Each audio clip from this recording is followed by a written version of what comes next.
ശബരിമലയിലെ സ്വർണ്ണപ്പാളി വിവാദം കത്തിപ്പടരുന്നതിനിടെ വിഷയത്തിൽ ദേവസ്വം ബോർഡ് പ്രസിഡന്റ് PS പ്രശാന്തും മന്ത്രി P രാജീവും ശക്തമായ നിലപാടുകളുമായി രംഗത്ത്. ദേവസ്വം ബോർഡിനെ പ്രതിക്കൂട്ടിലാക്കിയതിന് പിന്നിൽ ഉണ്ണികൃഷ്ണൻ പോറ്റിയാണെന്ന് ദേവസ്വം ബോർഡ് പ്രസിഡന്റ് തുറന്നടിച്ചു. സംഭവത്തിൽ തുടക്കം മുതൽ കൃത്യമായ അന്വേഷണം വേണമെന്ന ബോർഡിന്റെ ആവശ്യം അദ്ദേഹം ആവർത്തിച്ചു. വിഷയം ഹൈക്കോടതിയുടെ പരിഗണനയിലിരിക്കെ കോടതി SITയെ നിയോഗിച്ചതിന് ദേവസ്വം ബോർഡ് സ്വാഗതം ചെയ്തു. ദേവസ്വം ബോർഡും സർക്കാരും ആവശ്യപ്പെട്ടതിനനുസരിച്ചാണ് കോടതി SITയെ നിയോഗിച്ചത്.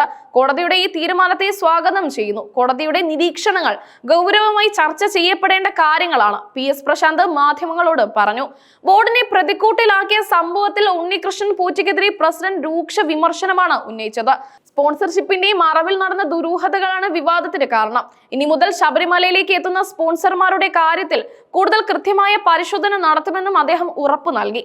വിവാദങ്ങൾക്കിടയിലും ദേവസ്വം ബോർഡിന് ആത്മവിശ്വാസമുണ്ട്. സ്ട്രോങ് റൂമിലുള്ള ആഭരണങ്ങളുടെ കൃത്യമായ പട്ടികയും വിവരങ്ങളും ബോർഡിന്റെ കൈവശമുണ്ട്. ദേവസ്വം ബോർഡിന്റെ കീഴിൽ 18 സ്ട്രോങ് റൂമുകൾ ഉണ്ട്. എല്ലായിടത്തും കൃത്യമായ പരിശോധന നടത്താറുണ്ടെന്നും